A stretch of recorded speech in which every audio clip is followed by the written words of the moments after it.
तो आज हमारे सामने है पौष मास की कथा का 7वां अध्याय और हम इसकी गहराई में उतरने वाले हैं। बिल्कुल। हमारे पास जो स्रोत और इनमें भक्ति और विश्वास से जुड़ी कुछ बहुत ही कमाल की बातें हैं। बिल्कुल, इसमें कहानी है जो सोचने पर मजबूर कर देती है।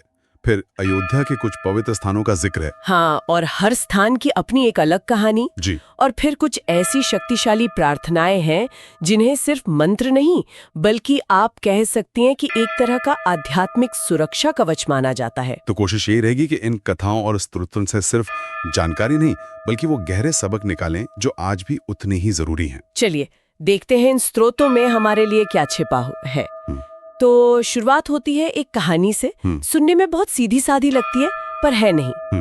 एक नगर में एक सेठ था जो बहुत ही कंजूस था। हाँ, तो एक दिन उसे कहीं बाहर जाना पड़ा तो उसने दुकान की जिम्मेदारी अपने बेटे को दी और एक सख्त हिदायत के साथ। क्या? कि किसी को भी कुछ भी बिना पैसे के मत देना। और यहीं से कहानी में एक नैतिक दुविधा शुरू हो जाती है ना? बिल्कुल। एक संत दुकान पर आते हैं और भिक्षा में ज्यादा कुछ नहीं बस 1 चम्मच नमक मांगते हैं। अब बेटे के सामने धर्म संकट है, पिता की आज्ञा माने या एक संत को खाली हाथ लौटा दे। और वो संत को नमक दे देता है। ये एक दिलचस्प दुविधा है, नहीं? मतलब क्या ये पिता की आज्ञा का उल्लंघन था या एक संत के प्रति अपने धर्म का पालन? बहुत अच्छी बात कही आपने। ये एक क्लासिक धर्म बनाम आज्ञा का संघर्ष है। खैर, कहानी में आगे एक नाटकीय मोड़ आता है। सेठ वापस आता है। हाँ, और जब वो सुनता है कि बेटे ने मुफ्त में नमक दे दिया तो वो आग बबूला हो जाता है। उसे अपना नियम टूटता हुआ दिखता है और वो गुस्से में भागकर उस संत के पास पहुंचता है और एक भयानक झूठ बोलता है। वो कहता है, महाराज रुकिए, उस नमक में जहर है, उसे मत खाइएगा। मतलब सिर्फ अपना 1 चम्मच नमक वापस पाने के लिए या शायद संत को सबक सिखाने के लिए। और ये इस कहानी का सबसे महत्वपूर्ण पल है। जी, संत ने वो भोजन पकाने से पहले ही भगवान को भोग लगा दिया था तो उन्होंने सेठ की बात सुनकर बस मुस्कुरा दिया। और क्या कहा? उन्होंने कहा, सेठ जी, जब मेरे प्रभु ने इसे स्वीकार कर लिया है तो मैं इसे कैसे मना कर सकता हूँ। और यह कहकर उन्होंने भोजन करना शुरू कर दिया। ये तो तर्क से बिल्कुल परे है। एक तरफ जहर की सीधी चेतावनी है और दूसरी तरफ इतना अटूट विश्वास कि अगर भगवान ने स्वीकार कर लिया तो कुछ बुरा हो ही नहीं सकता। हाँ, और दूसरी तरफ सेठ का डर भी तो कितना मानवीय है। बिल्कुल, उसे अपनी इज्जत की चिंता थी, बदनामी का डर था। वो पूरी रात सो नहीं पाया इसी चिंता में कि अगर संत को कुछ हो गया तो उस पर हत्या का पाप लगेगा। कहानी में विश्वास और भय का ये टकराव बहुत मजबूत है। तो सुबह जो वो डरता डरता संत की कुटिया में पहुंचा तो उसने क्या देखा? संत बिल्कुल स्वस्थ थे, नदी में स्नान कर रहे थे। ये देखकर सेठ हैरान रह गया, लेकिन असली चमत्कार तो अभी बाकी था।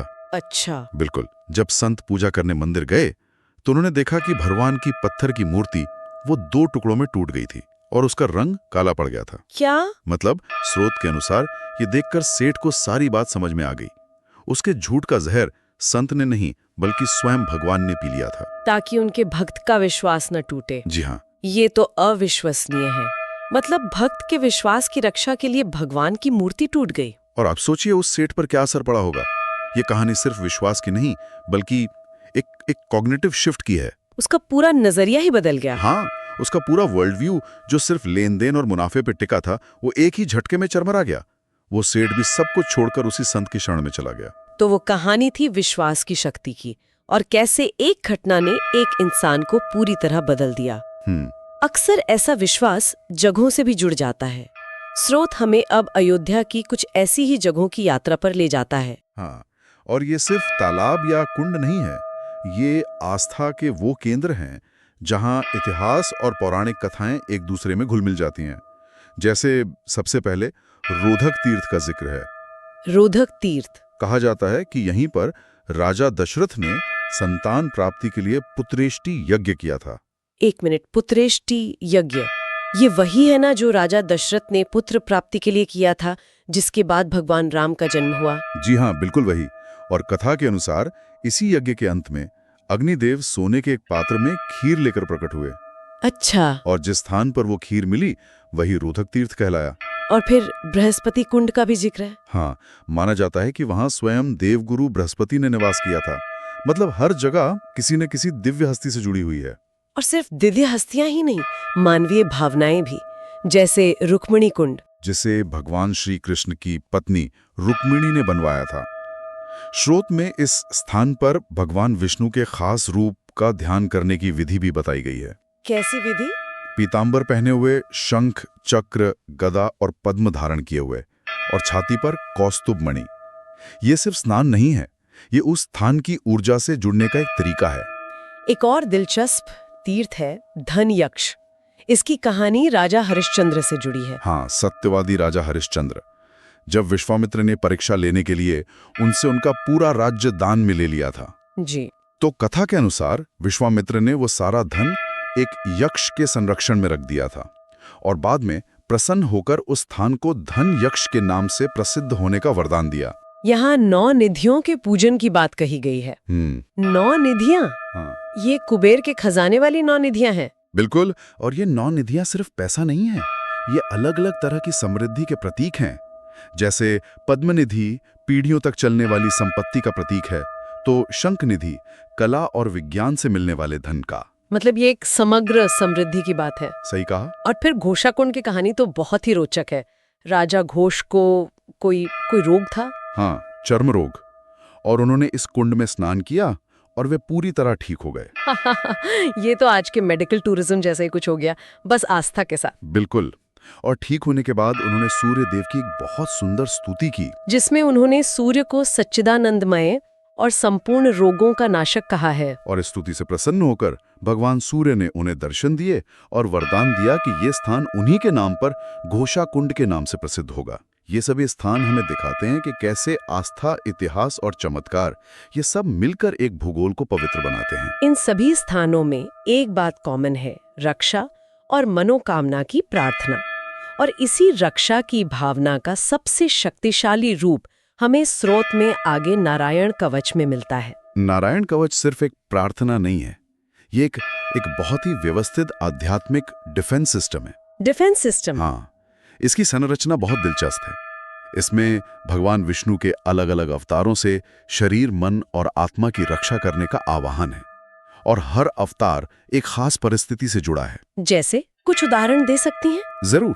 जैसे मत्स्य अवतार, जो प्रलय के जल में सृष्टि को बचाते हैं, उनसे जल में रक्षा की प्रार्थना की गई है। अच्छा।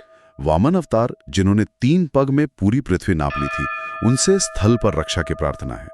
और जो मुझे सबसे दिलचस्प लगा वो है नृसिंह भगवान, जिनका रूप आधा सिंह और आधा मनुष्य का था। हाँ, उनसे किले, जंगल, रणभूमि और ऐसी दूसरी खतरनाक जगहों पर रक्षा की प्रार्थना है। मतलब ये हमारे आदिम भयों को दिखाता है, जंगल का अंधेरा, दुश्मन का किला। बिल्कुल। इन सब से रक्षा के लिए एक उग्र और शक्तिशाली रूप का आह्वान किया गया है। ये सिर्फ भक्ति नहीं, ये मानव मनोविज्ञान की गहरी समझ है। और ये सिर्फ जगह के हिसाब से नहीं, बल्कि समय के हिसाब से भी सुरक्षा मांगता है। सुबह केशव, दोपहर में नारायण और आधी रात में पद्मनाभ। और पद्मनाभ का जिक्र कितना सुंदर है। पद्मनाभ यानी वो जिनके नाभि से कमल निकलता है, जो सृजन का प्रतीक है। तो आधी रात के गहरे अंधेरे में जब दुनिया सो रही होती है, तब सृजन की वो केंद्रीय शक्ति हमारी रक्षा करे। ये कल्पना ही कितनी शक्तिशाली है। जो बात मुझे सबसे आकर्षक लगी वो ये है कि ये कवच सिर्फ बाहरी खतरों से सुरक्षा नहीं मांगता, ये हमारे अंदर के दुश्मनों से भी रक्षा की प्रार्थना करता है। यही इसकी सबसे बड़ी खूबी है। इसमें प्रार्थना की गई है कि ऋषि श्रेष्ठ नर हमें गर्व से बचाएं, योगेश्वर दत्तात्रेय योग के विघ्नों से, और भगवान कपिल कर्म बंधन से हमारी रक्षा करें। यहाँ तक कि देवर्षि नारद से सेवा में होने वाले अपराधों से बचाने की भी प्रार्थना है। तो ये सिर्फ प्रोटेक्शन नहीं है, ये सेल्फ इम्प्रूवमेंट का भी एक टूल है। इसमें भगवान के अस्त्रों का भी आह्वान है, सुदर्शन चक्र, कौमुद की गदा, 5 जन्य शंख। हाँ, कि वे शत्रुओं और बुरी शक्तियों को नष्ट कर दें। जैसे सुदर्शन चक्र को शत्रु सेना को जला देने और गदा को राक्षस, भूत और प्रेतों को कुचल डालने के लिए कहा गया है। ये बहुत शक्तिशाली इमेजरी है। और इसकी शक्ति को दर्शाने के लिए स्रोत में एक कथा भी है। एक गंधर्व राजा थे, चित्ररथ। वो अपने विमान से कहीं जा रहे थे और उनका विमान अचानक एक रेगिस्तान के ऊपर आकर जमीन पर गिर गया। क्यों? ऐसा क्यों हुआ? वो भी हैरान थे। बाद में वहां मौजूद बालखिल्या मुनियों ने बताया कि ऐसा इसलिए हुआ क्योंकि वो अनजाने में एक ऐसे ब्राह्मण की अस्थियों के ऊपर से गुजरे थे जिसने नारायण कवच को सिद्ध किया हुआ था। जी। यह इस कवच की शक्ति और पवित्रता को दर्शाता है कि उसके प्रभाव की सीमा में देवता भी आ जाते हैं। तो ये सिर्फ एक प्रार्थना नहीं बल्कि एक ऊर्जा क्षेत्र बनाने जैसा है। अब मैं समझ पा रही हूँ कि इसे कवच क्यों कहते हैं। बिल्कुल। इसके बाद स्रोत हमें भक्ति के कुछ और रूपों से मिलवाता है जो शायद ज्यादा जाने पहचाने हैं। हाँ, जैसे श्री विष्णु सहस्त्रनाम स्तोत्र, यानी भगवान विष्णु के 1000 नाम। ये भक्ति की एक बहुत गहरी परंपरा है। बिल्कुल।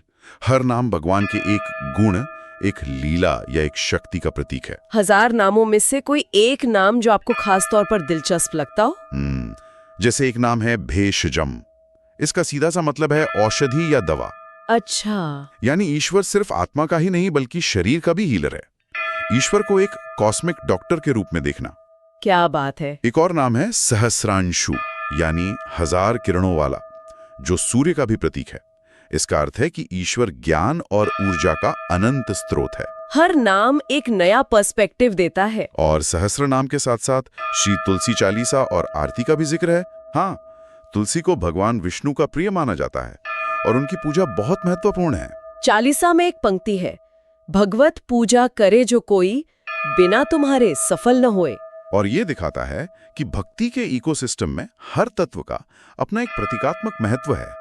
तुलसी सिर्फ एक पौधा नहीं है बल्कि भक्ति का एक अनिवार्य अंग है। ये सभी प्रार्थनाएं, कथाएं और तीर्थ वर्णन सब मिलकर एक ही बात पर जोर देते हैं, ईश्वर से एक व्यक्तिगत और गहरा संबंध बनाना।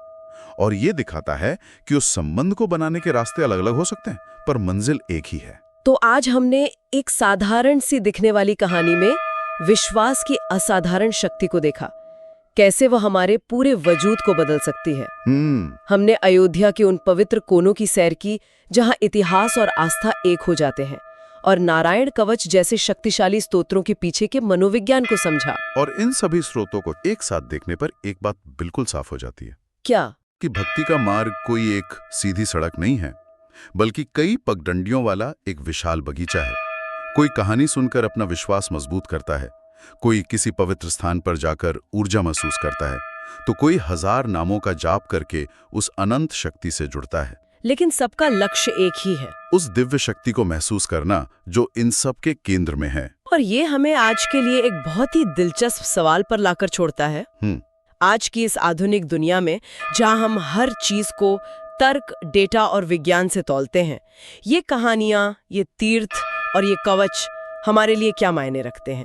क्या ये सिर्फ गुजरे जमाने की परंपराएं हैं, या फिर ये आज भी हमें जीवन के डर और अनिश्चितताओं के बीच एक गहरे विश्वास और एक आंतरिक सुरक्षा की भावना दे सकते हैं, जिसकी शायद हमें आज पहले से कहीं ज्यादा जरूरत है?